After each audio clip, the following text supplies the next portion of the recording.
प्रशांत कोरटकरला 3 दिवसांची पोलीस कोठडी सुनावण्यात आलेली आहे। महापुरुषांच्या अवमान प्रकरणी प्रशांत कोरटकरला कोठडी सुनावण्यात आली आहे। 28 मार्च पर्यंत प्रशांत कोरटकरचा मुक्काम हा पोलीस कोठडीत असणार आहे। कोल्हापूर जिल्हा सत्र न्यायालयाने हा निर्णय दिलाय। प्रशांत कोरटकरला कोल्हापूर कोर्टाने 3 दिवसांची पोलीस कोठडी सुनावली आहे। प्रशांत कोरटकर फरार असलेल्या काळात कुठे होता, मोबाईल मधील डेटा त्याने कसा डिलीट केला याची पोलीस चौकशी करणार आहेत। कोठडी चुकवण्यासाठी आटोकाट प्रयत्न करणाऱ्या प्रशांतच्या 3 रात्री पोलीस कोठडीत जाणार आहेत। बघूयात याच संदर्भातला एक स्पेशल रिपोर्ट।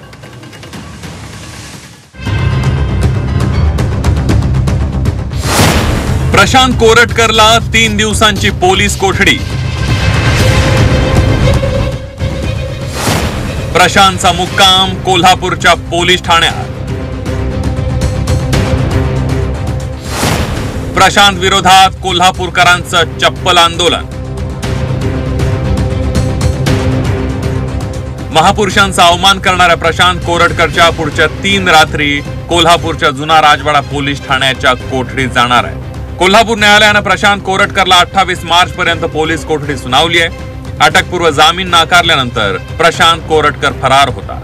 फरार असतानाच्या काळात तो कुठे लपला होता याची माहिती आता समोर आली आहे। सूत्रांनी दिलेल्या माहितीनुसार अंतरिम जामीन असताना कोरटकर नागपूर आणि चंद्रपुरात असल्याची माहिती आहे। चंद्रपुरात 13 आणि 14 मार्च रोजी हॉटेलमध्ये मुक्काम केला।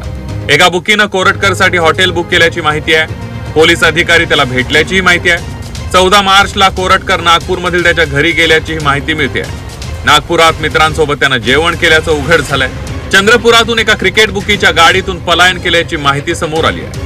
महिन्याभरात प्रशांतनं काय काय केलं, कुणाला भेटला याची चौकशीची मागणी इंद्रजित सावंत यांनी केली आहे। मला 12 वाजता फोन आल्यानंतर सरांनी सांगितल्याबद्दल 3-3:30 पर्यंत मला झोपच आली नाही, कारण महाराष्ट्रामध्ये जिजाऊंच्या बद्दल, शिवरायांच्या बद्दल, शंभूराजांच्या बद्दल असं वक्तव्य करणारी माणसं आहेत, जिवंत आहेत, हेच मला पटत नव्हतं।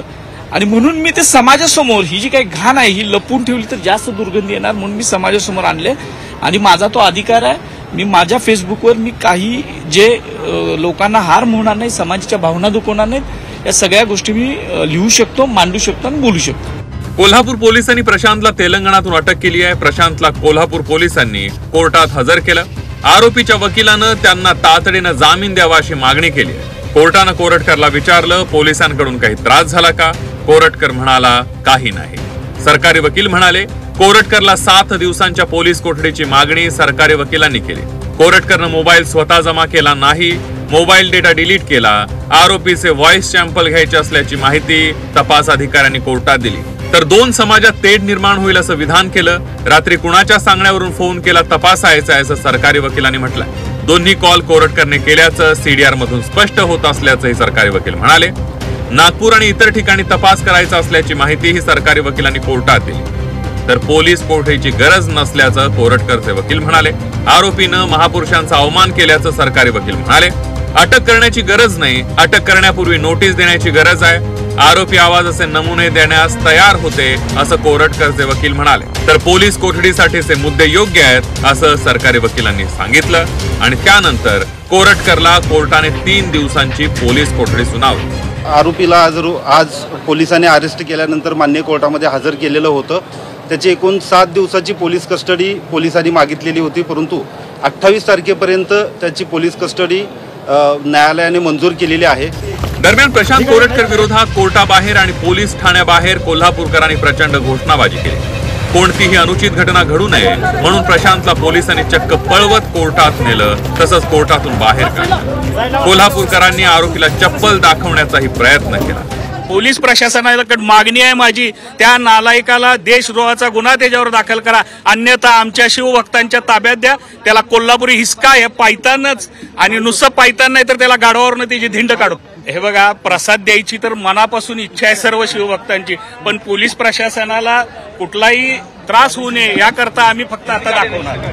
प्रशांत कोरटकरनं पोलीस कोठडी चुकवण्यासाठी जंग पछाडलं, पण त्याला या प्रकरणात कोठडीची हवा खावी लागली आहे। आता 28 मार्च नंतरच त्याच्या जामिनाचा फैसला होणार आहे, त्यामुळे त्याचा कोठडीतला मुक्काम आणखी वाढणार की 28 मार्च नंतर जामिनाचा मार्ग मोकळा होणार हे पाहावं लागणार आहे। प्रताप नाईक, झी 24 तास, कोल्हापूर।